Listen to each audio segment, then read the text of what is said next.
Hi guys, welcome back to another video. January 3rd today, so Happy New Year y'all, especially those who didn't watch yesterday's video. I wanted to dive right into this book that I just finished a minute ago, Childhood's End by Arthur Clarke, that you know from probably several things, but of course Contact would be his most well-known book, especially popularized by the movie that was made, about 20 years ago. So this was a really powerful book. And let me explain a little bit how and why. I think the book is divided up into three sections, and the last section is called The Last Man or something like that. And that's really depressing. And it's interesting, the title Childhood's End, for the first 2/3 of the book, I found insulting because there's nothing childish about pre-industrial, pre-microchip, pre-nuclear age man. Nothing childish about it. The achievements of the ancient philosophers, the medieval theologians, these are remarkable achievements. And I gotta tell you that I don't think anyone has better defined or parameterized knowledge, philosophy, science, the pursuit of knowledge, better than Socrates, Plato's Socrates, I guess the real Socrates, who concentrated on morality. And you can't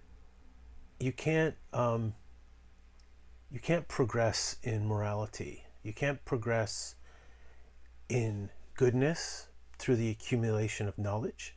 And I know that that's antithetical to Socrates' doctrine that virtue is knowledge. But the more I spent some time, I decided not to read it, reading Ayer's, what's it called, languages of morality. I'll put it up here. Language of morality or language of ethics, and it's basically it's a semantic or semiotic analysis or linguistic analysis of moral statements. And I mean, that's good mental exercise, but it doesn't, the knowledge of the logical structure of moral statements, moral claims, doesn't make you one bit more moral. I think the fullness of moral experience is possible to any person at any time. And I think Kant would agree with me that, and I think most of the great mystics would agree with me, that the fullness of knowledge, the fullness of wisdom is within. So having said all that, I don't like thinking of man's antiquity or man's present as a childhood. And you might get that impression that was what Clarke was saying in the first 2/3 of this book. But once you get into the final third, you realize that that's not what he meant at all, and that in fact the childhood's end refers to basically the end of man's material existence. So I don't know if he was the first one to come up with this idea or not, but you would have seen it in different Star Trek episodes. The depiction of man as evolving towards a pure energy or pure intellectual existence away from a material existence. I mean, I think that's a silly idea. Of course, it's one that I entertained myself as a child, and it's kind of one that Star Wars seems to have originally had in mind. That, Obi-Wan Kenobi says, "You strike me down, but I've become far more powerful than you could ever imagine." And that's the original sense that George Lucas had, I think, when he wrote Star Wars.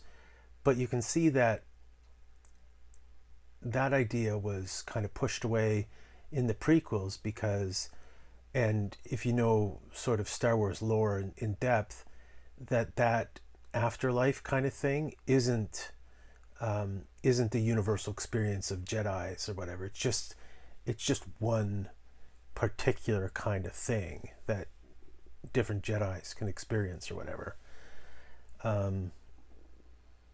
Yes, that the Jedi returns to the living force or whatever, but that's it's not kind of depicted as a kind of an evolution or an eschatology that's what we're created for. So the idea that Clarke has of our evolution into a non-material and a purely intellectual existence, I reject that, despite the fact that I would agree, for instance, with Thomas Aquinas, who says that man's intellectual activity is his highest function. I totally agree with that. But there is... I can't agree that the material is inferior to the spiritual by the same token. And I can't agree that the loss of individuality is a goal or a positive goal for human experience. So the last third of the book was excruciatingly painful, sad. And it's so interesting that it should be that way for me. And for as sad and depressing as I found it, I found myself asking the question, why? I believe that the day will come when I will cease to exist. And I kind of yearn for that. I yearn for the end, right? Not a transformation, but an end.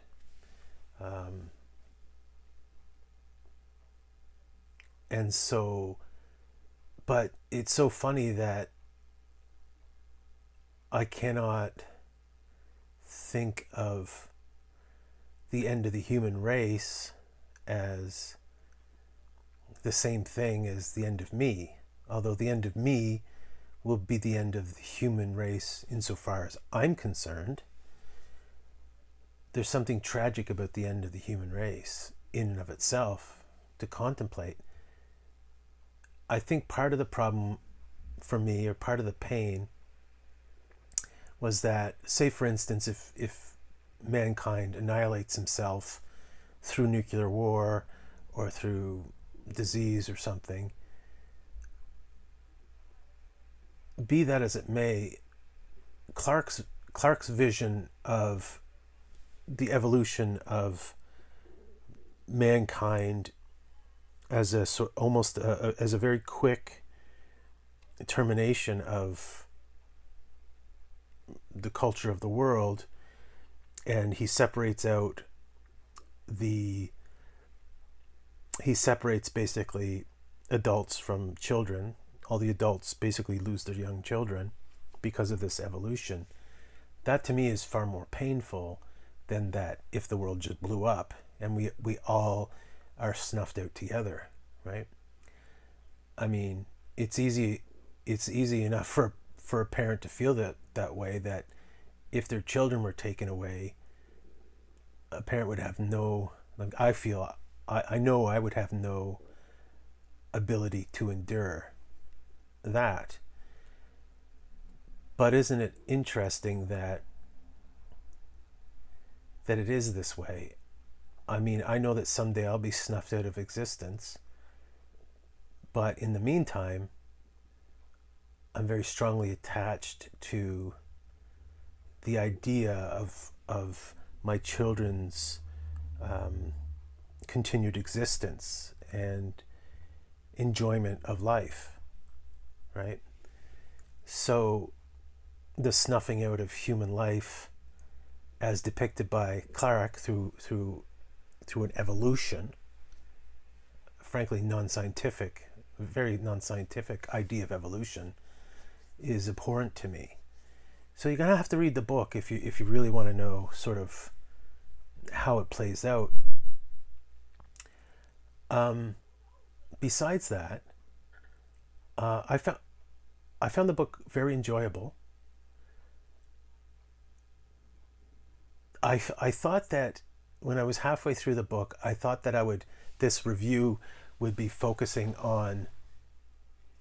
I figured that I would focus on the passages, the passage that he devotes to mankind's education by the aliens, that shows them like the aliens have basically recorded all of human history with sort of like with a video camera technology, and that's basically the end of religion, because people can look and see that, you know, there was no Jesus wasn't resurrected, this never happened, that never happened. You know, maybe look at the way that Muhammad actually lived, look to see that there was no Moses, there was no parting of the Red Sea, there was no Noah's Ark, stuff like that. I mean, first of all, you have no scientific right per se to say that, because we don't know if there was a Moses. We cannot know by scientific means whether Jesus was resurrected or not. We can't know, because that's the past. You know, the scientific method can't tolerate miracles, but at the same time, it can't assume that some phenomenon did not occur. Okay? Whatever that phenomenon was, that it did not happen. If it has a scientific explanation, that it did not happen, or that it did, right? Just like 100 years ago with the Fatima miracle of the sun or whatever, where the sun's dancing in the sky, we can't know that didn't happen. Well, we can know that the sun didn't move about, because that would be the end of life on Earth, because of the gravitational waves. But we don't know that some miraculous image wasn't presented. Again, because you can't know by scientific reasoning that God doesn't exist. Science can't include God, but science can't prove that God doesn't exist, right? Just like geology can't prove anything about biology. Well, it can actually, but you know, they're separate disciplines, right? Okay. And so within that sudden education of mankind, which I thought was what Clarke meant by childhood's end, within that, he has a very interesting few sentences on the end of a puritanical sexual ethic. And since this book was written in 1953, or published in 1953, Clarke's looking at a world that is still governed by a Christian conception of marriage, the birth control pill wouldn't come along for another 10 years. Divorce, abortion on demand, these things didn't exist. And so Clarke can look at what he calls this puritanical sexual ethic and take for granted all the benefits that a Christian traditional conception of marriage brings, and yet condemn it. Okay? So I think that's something that we're starting to become more aware of with the decline of a puritanical conception of marriage and sexuality. We are having chaos in the world, right? We're having so many single parent families. We're having an increase of depression and all sorts of psychological problems. We have declining population here in the West. We have a decline in civic virtues. We have a collapsing of our society because of the eradication of a Puritan sexual ethic. So I think if he were around today, Clarke wouldn't have had made such a old-fashioned statement like that. Now I call it old-fashioned because philosophers have, since the Enlightenment, philosophers have been looking down on the Christian conception of sexuality and marriage, and looking at it as a series of irrational taboos and so on. I think from our vantage point, we can look and say that traditions don't come out of nowhere, and although they may have some negative aspects, they also have some very sensible positive aspects. And I think now we're starting to see the damage that feminism is doing to the world. So I found it to be a very naive statement, relatively speaking, for Clarke to make. Naive, not that he was a naive person relative to his time, but that statement is naive in light of today. And I think a scientific person wouldn't make a claim like that today, at least not so easily. So, and the book is also, again, 1953. Again, it's before Star Trek, it's before Star Wars, it's before the birth control pill, before Roe v. Wade, it's before all this stuff. And one of the things I found with sci-fi from the 40s and 50s is that they're obsessed with nuclear weapons. Makes sense. That must have been a shocking advent within the human history, and they've always existed in my whole life, having been born in 1974, so I never knew life before them. And yet now nuclear explosions or nuclear bombs having existed and not having been used for over 70 years now. The idea that Clarke has, that Asimov has, that Miller from the Canticle for Leibowitz has, that basically all societies will end through the abuse of nuclear weapons, right? That's a very 1950s idea. Of course, now that we're faced with war in the Ukraine against Russia, that doesn't seem as far-fetched as it did, say, after the fall of the Berlin Wall in 89, in the 90s, right? When suddenly the Cold War is over and it looks like we made we made it through that danger. Now, anybody can start a nuclear war. Probably the most likely would be Pakistan and India, but it could be Russia. Will that annihilate humanity? I doubt it. I think you'd have to have, well, I don't know how many, but a few hundred at least, a few hundred nuclear missiles going off to seriously jeopardize the human race. And that doesn't seem all that likely, although not impossible. So Clarke's vision of the future is interesting, but I couldn't help but feel that there's a great deal of intersection between fantasy and science fiction. And I don't like fantasy, even though I love Star Wars, but I do like science fiction.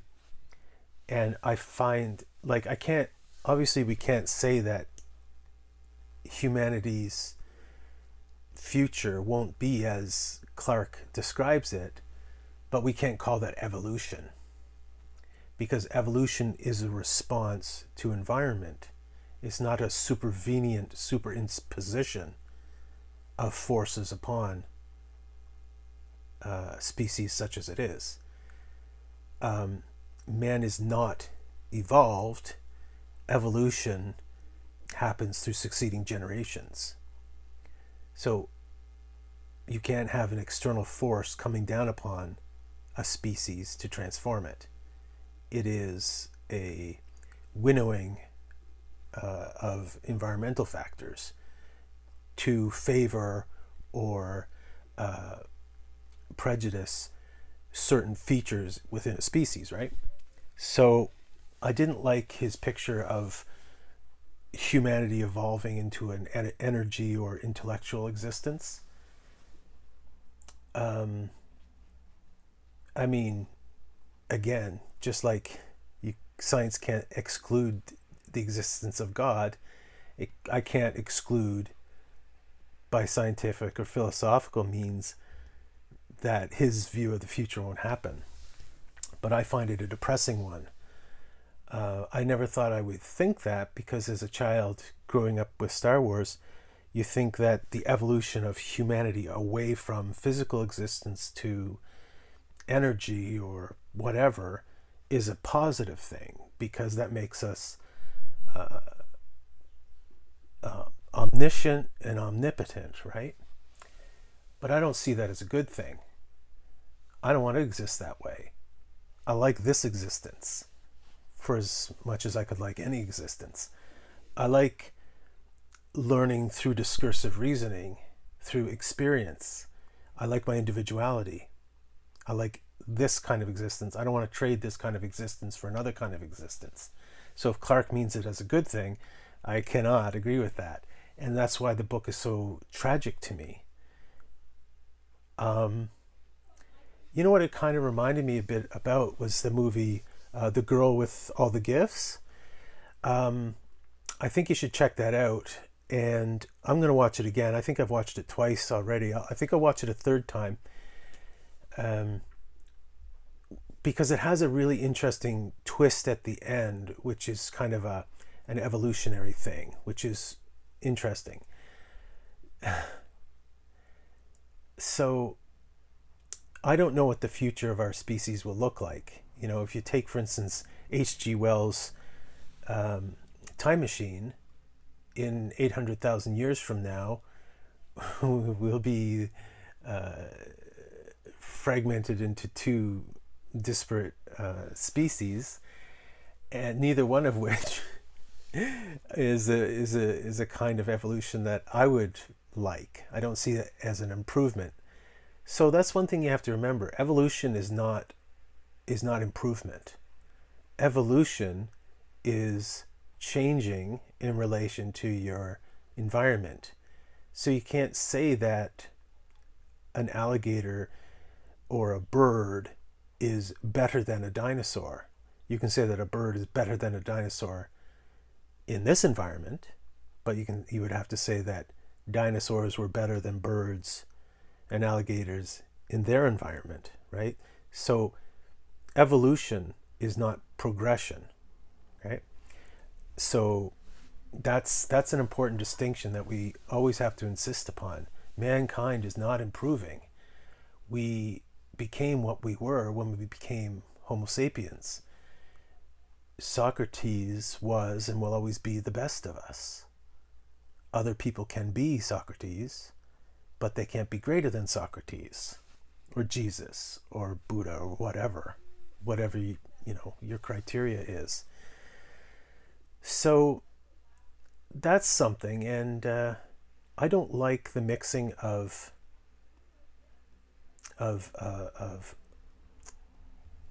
fantasy with fiction, other than Star Wars, that this book does.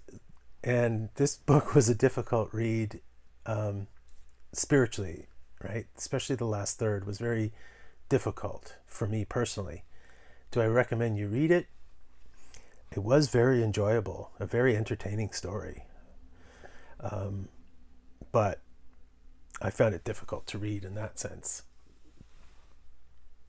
I think the thing is, for me, I want to know about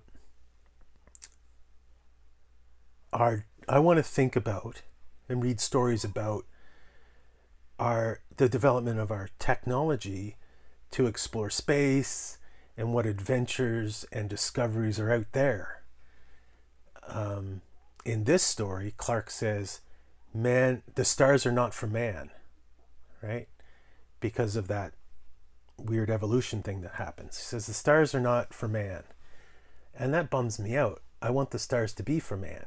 I want technology to bring us to other solar systems, other galaxies, to encounter alien life. So in that sense, I found childhood's end disappointing in that sense. But there's so much good in it, especially when mankind meets this alien species, right? That's super interesting. So anyway, I know it's a mixed review. It's a very powerfully written book. I hope you've enjoyed this review, and I will hopefully have another book ready for you pretty soon. Bye, guys.